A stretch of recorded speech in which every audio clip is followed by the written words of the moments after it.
Imagine having a Ferrari but driving it like it's stuck in first gear. That's what Vlatko Andonovski did with the U.S. women's national team from 2019 to 2023. He inherited the most dominant team in women's soccer history and transformed them into a predictable, static side that crashed out before the quarterfinals in 2023. American fans watched in disbelief as the tactical rigidity suffocated the creative brilliance that had defined this team. Players who once struck fear into opponents suddenly looked frustrated and confined. This is the story of how stubborn coaching wasted the final years of Alex Morgan, Megan Rapinoe, and the greatest generation of American women's soccer. Before we dig into why it all fell apart, we need to understand what made the U.S. women's national team so special in the first place. For 3 decades, they weren't just winning tournaments, they were redefining what dominance in women's sports looked like. It all started back in 1991, when women's soccer was barely on the radar in America. While the rest of the country was obsessed with baseball and basketball, a group of determined women traveled to China and claimed the first ever Women's World Cup. Michelle Akers scored 10 goals in that tournament, establishing a standard of excellence that became the team's hallmark. These pioneers weren't even professionals. They were college students and part-time workers who played for pure love of a game that gave them little in return. Then came July 10th, 1999. That iconic image, Brandi Chastain on her knees, jersey whipped off, screaming in pure joy after scoring the winning penalty against China at a sold-out Rose Bowl. This wasn't just a sports moment, it was a cultural earthquake. Nearly 40 million Americans witnessed that final, and suddenly, women's soccer wasn't just accepted, it was celebrated. This watershed moment fueled an era that would set expectations for generations to come. What made this team so untouchable was how they approached the game. When other countries were still figuring out women's soccer tactics, coaches like Tony DiCicco pioneered aggressive pressing systems and direct attacking soccer that overwhelmed opponents. The Americans played with a bulldozing intensity that left opponents gasping for air by the 70th minute. Their conditioning was legendary. Players like Carla Overbeck and Julie Foudy transformed athletic expectations for female athletes everywhere. The program's adaptability became its signature strength. Swedish coach Pia Sundhage brought European, technical precision while maintaining that fierce American spirit. Jill Ellis added tactical sophistication that culminated in back-to-back World Cup victories. Through every transition, the team evolved while preserving its core identity. Their dynasty produced staggering achievements: 4 World Cup trophies, 4 Olympic gold medals, and a win percentage around 85% for decades. No other team in international sports, men's or women's, has maintained that level of excellence for so long. The 2019 team embodied everything the program had built: Morgan's ruthless finishing, Rapinoe's fearless leadership, Heath and Lavelle's creative magic, Sauerbrun's rock-solid defending. They didn't just win that World Cup, they steamrolled through it, defeating hosts France, England, and the Netherlands on their way to a 4th star. But as they celebrated in Lyon, storm clouds were gathering. Jill Ellis announced her departure just weeks after the trophy ceremony. European nations were pouring unprecedented resources into women's soccer. The gap was closing fast, and the Americans needed someone who could push them forward into a new era. Enter Vlatko Andonovski, the man tasked with maintaining America's soccer dominance just as the rest of the world was catching up. His resume looked impressive on paper with back-to-back USL Coach of the Year awards, but beneath those early friendly victories and positive press conferences, something was fundamentally broken in his approach. Subtle shifts that would eventually bring the mighty USWNT to its knees.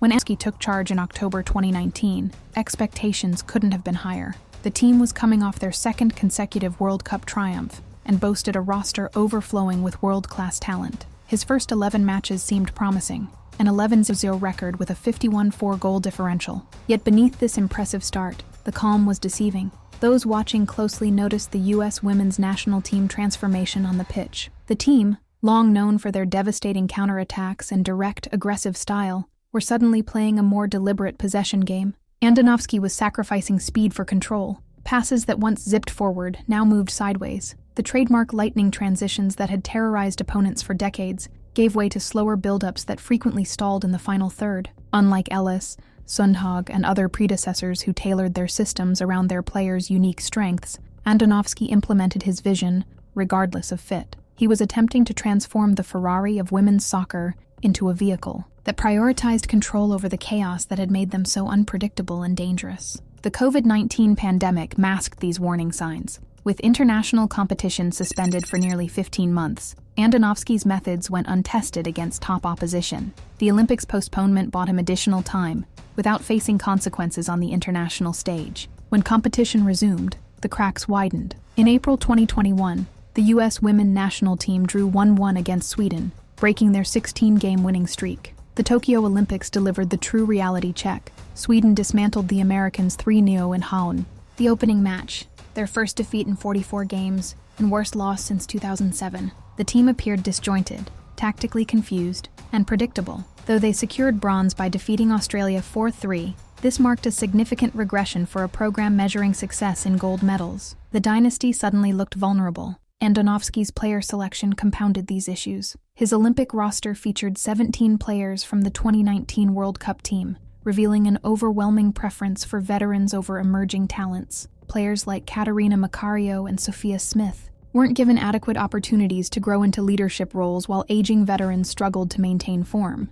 This created a dangerous imbalance right when rivals like England, Spain, and France were unleashing hungry young talents. Despite these troubling signs, U.S. soccer doubled down on Andonovski heading into World Cup qualifying, treating the Olympic disappointment as an anomaly rather than a symptom of deeper problems. Those post-Olympic victories created a dangerous illusion, one that would shatter spectacularly when the USWNT faced their moment of reckoning in Australia. The 2023 Women's World Cup wouldn't just be a tournament failure, it would become the live broadcast implosion of the greatest dynasty in women's sports. The warning signs appeared months before the tournament even began. In World Cup qualifying matches and pre-tournament friendlies, the American attack looked increasingly stagnant against organized defenses. Players who had thrived in their club systems appeared confused and constrained in Andonovski's rigid tactical setup. Even victories against lesser opponents failed to mask the growing disconnect between the coach's vision and his players' natural instincts.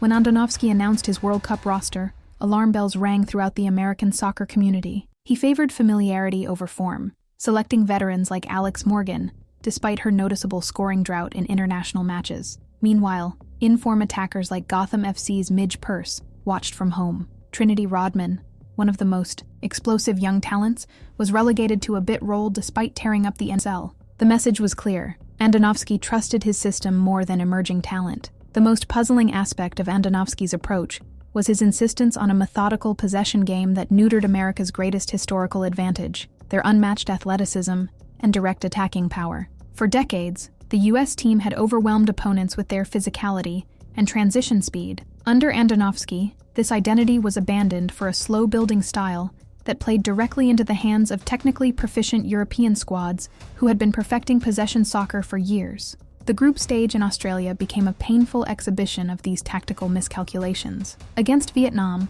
a team making their World Cup debut, the Americans struggled to break down a compact defense, managing just a 3-0 win that disguised their laborious performance. Against the Netherlands, they appeared completely lost in possession, settling for a 1-1 draw where they created few clear chances. But the most alarming moment came against Portugal, when they escaped elimination by mere inches as a Portuguese shot hit the post in the final moments of a scoreless draw. 4 goals in 3 group matches. This anemic output represented the lowest-scoring group stage in U.S. Women's National Team World Cup history. The once feared American attack had been reduced to predictable patterns, aimless crosses into packed boxes and hopeful long balls that accomplished nothing. The players looked trapped between their instincts and their instructions. What truly damned Andonovski was his refusal to adapt, as evidence mounted that his approach wasn't working. Throughout the tournament, he made minimal tactical adjustments, sticking stubbornly with both his formation and player roles. When substitutions finally came, they were often too late to impact the match. He persisted with starting lineups that had repeatedly demonstrated their ineffectiveness,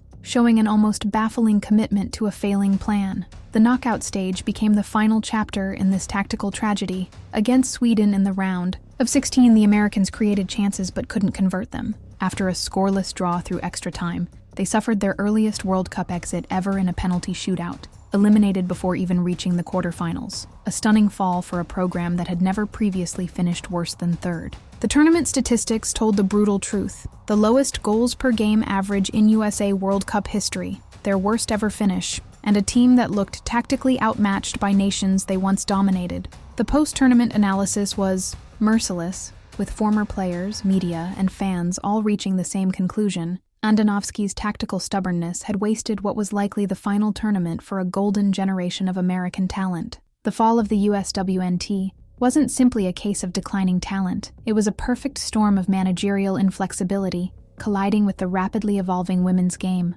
What makes this collapse so tragic is that the raw material was still there. These weren't diminished athletes. They were world-class talents trapped in a system that neutralized their greatest strengths. The stubborn refusal to adapt tactically stands as perhaps the most expensive coaching error in women's soccer history. Emma Hayes' appointment signals the Federation finally recognizes that tactical flexibility is essential at the highest level. The Andonovski chapter serves as the cautionary tale that may save American women's soccer from complacency. This golden generation's final gift to American soccer was this harsh awakening.